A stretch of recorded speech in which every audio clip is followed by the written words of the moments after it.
YCP నేత మాజీ మంత్రి పేర్ని నానిపై టీడీపీ సీనియర్ నేత బుద్దా వెంకన్న తీవ్ర స్థాయిలో విమర్శలు గురిపించారు. ఈ సందర్భంగా విజయవాడలో ఆయన మీడియాతో మాట్లాడుతూ వల్లభనేని వంశీ స్వాతంత్ర సమరయోధుడు అన్నట్లుగా పేర్ని నాని తెగ బిల్డప్ ఇస్తున్నారని మండిపడ్డారు.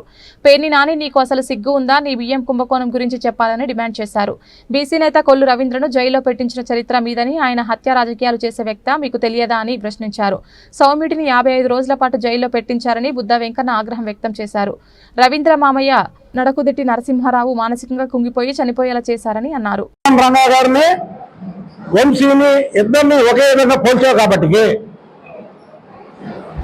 వల్లభనేని వంశీ చేసిన తప్పులకి లోపడేరా? మీలాగా అక్రమంగా అరెస్ట్ చేశారా? చంద్రబాబు గారిని అక్రమ అరెస్ట్, కొల్లు రవీంద్రరావు అక్రమ అరెస్టు, అచ్చెన్నాయుడు గారిది అక్రమ అరెస్టు, బీసీ జనార్దన్ రెడ్డి గారిది అక్రమ అరెస్టు, ఈ వంశీ అనేవాడు అక్రమ అరెస్టా? వంశీని అరెస్ట్ చేస్తే వాళ్ళ పిల్లలు ఎంతవరకు వచ్చి చూశారా? కుటుంబం కూడా చీ కొట్టుకునే వ్యక్తి వంశీ అంటే అంత మాట్లాడాడు. అలాంటి వారికి నువ్వు సపోర్ట్ చేయడమే కాకుండా పెద్ద పెద్ద నాయకులతో ఈ వంశీని పోల్చావు. అసలు వంశీ కొడాలి నాని పేరు నాని మాట్లాడిన మాటలు విన్నారా? అసలు వంశీ కొడాలి నాని నేను లేస్తే మంచోళ్ళం కాదు, నేను లేస్తే మంచోళ్ళం కాదు, పొంగల మల్లని కట్టని ఒకటి ఉండేది, వారికి 2 కాలు ఉండవు. నేను లేస్తే మంచోళ్ళు కాదు అని రోడ్డు చూసి డెకరేషన్ చేసేవాడు. ఒకరోజు నాలాంటి వాడు వెళ్ళి అసలు నగరబాబు ఏంటంటే వాడికి 2 కాళ్ళు లేవు. అలాంటి వాళ్ళు వీళ్ళు. నిజంగా చంద్రబాబు నాయుడు గారు ఫ్యాక్షన్గా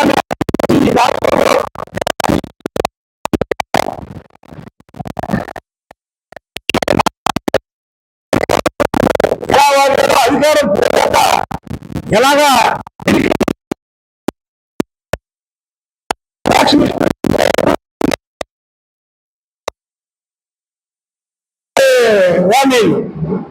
మీరే మాట్లాడేది వంశీకి ఏదైనా జరిగితే ప్రభుత్వం పడిపోయిందంట. వంశీకి ఏం జరుగుతుందా?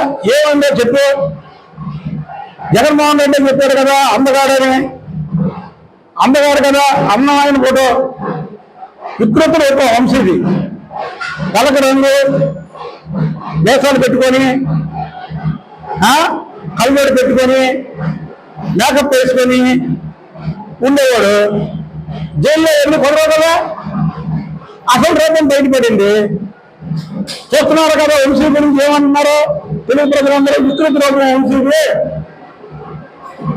అని సోషల్ మీడియాలో వాటిలో పెడుతున్నారుగా.